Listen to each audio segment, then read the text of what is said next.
इसलिए जैसा अन्न। कल मुझे नेहरू भैया ने बताया कि बच्चे स्वयं अपनी रोटी बनाते हैं। कौन कौन रोटी की सेवा में जाते हैं? हाँ, बहुत अच्छा। साधु साधु। और साथ में ये भी बताया कि रविवार के दिन आश्रम की सफाई में जाते हैं, आश्रम की सेवा में जाते हैं। ये तो बहुत अच्छी बात है। तो आप लोग अपनी दिनचर्या को ऐसे ही रखें और गुरु शरण में आए हैं तो बड़े भाग्यशाली हैं। मैं आपको आखिरी बात बताकर पूरा करूंगी कि मैं 6-7 साल की थी और स्कूल जा रही थी। तब ये पीछे वाले बैग नहीं होते थे, ऐसे वाले बैग होते। तो मेरे से ना उठता नहीं था। तो मैं साथ वाली सहेली को बोलती थी कि तुम मेरा बैग ले लो ना। तो मुझसे कहती थी तुम्हारा बैग क्यों नहीं उठता है तुमसे? तो मेरे से नहीं, मुझे दम लगता था बहुत। फिर एक दिन 7 साल की होंगी तो मैं आई तो स्कूल से मेरे नाक में से खून आ गया। मैंने माँ को बताया कि नाक से खून आया। तो उनको लगा कि मेरे को गर्मी चढ़ गई। सिर पे पानी डाला, मेरे को ठंडा ठंडा खिलाया पिलाया। लेकिन 2 दिन बाद फिर आया। उनको तब भी समझ में नहीं आया। फिर एक दिन मेरे मुंह से खून आया। फिर उनको डर लग गया कि गड़बड़ है। फिर वो मेरे को डॉक्टर के पास लेके गए। तो उन्होंने बताया कि बच्ची का जो वॉल है, हार्ट में कितने वॉल होते हैं? 4। तो उन्होंने बताया पहला और दूसरा नंबर आपस में चिपक गए और जो खून अंदर जाके घूमना चाहिए वो अंदर जाने की जगह क्या आ रहा है? बाहर आ रहा है। तो ये बच्ची को तो आपको ऑपरेशन करवाना। तो मेरे पिताजी आए और उन्होंने ऑपरेशन करवाया।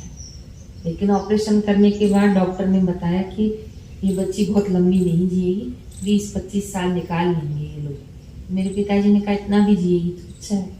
तो मेरे जीवन में ऐसा एकदम उतार चढ़ाव देखने को मिला। लेकिन इतनी गुरु कृपा कि हम लोग 9th-10th पढ़ते थे और हमको स्कूल से पंडाल में ले गए।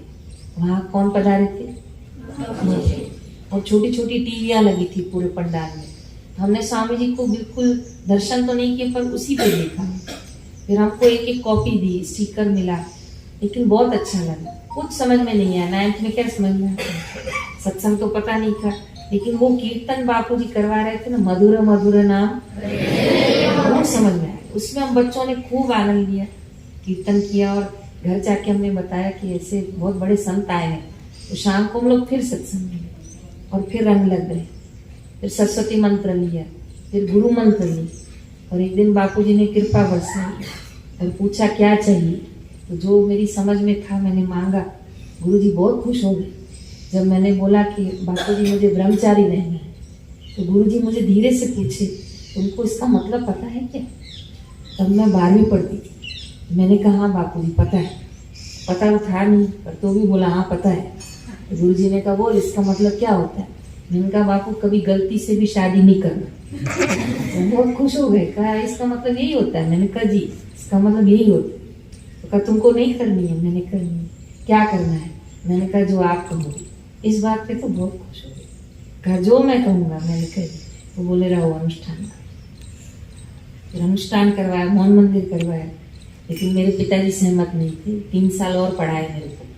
फिर ग्रेजुएशन करके फिर मैंने अपने पिताजी को बोल दिया कि मेरे पास उम्र ज़्यादा नहीं है और मैं गृहस्थ में नहीं जाना चाहती। मेरे को जो जीवन है मेरे को सेवा करके गुरु चरणों में रखी। फिर वो भी राजी हो गए। तो कुल मिलाकर बापूजी ने मेरे सिर पर क्या रखा? हाथ रखा, आशीर्वाद दिया, गुरु मंत्र दिया, सारस्वती मंत्र दिया, आरोग्य मंत्र दिया। और जो तो गाड़ी 25 और 12 समझो बस 40 साल तक चले, 35 साल तक चले, ज़्यादा से ज़्यादा। तो आज मैं आपके सामने 50 साल की बैठी।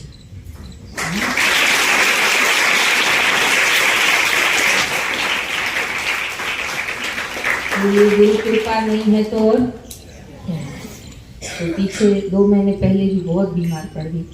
तब भी डॉक्टर बहुत हैरान थे। मुंबई गई मैं, उन्होंने रिपोर्ट देखकर बोला कि बहुत अच्छा, अगर ऐसे चल रही हैं तो चलने दो। तो मुझे पूछा कितने साल निकाले हैं? मैंने कहा 40 निकाले।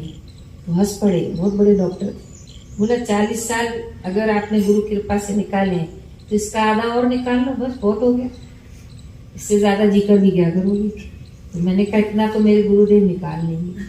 तो मैंने बापू को बताया, डॉक्टर ऐसा बोल रहा था कि 40 तो निकाल ही लें, इसका आधा गुरुजी को बोलो और निकाल दो। गुरुजी बोले आधा क्यों, और पूरा निकाल लेंगे, इसमें क्या है। तो वो समर्थ सतगुरु है हमारे।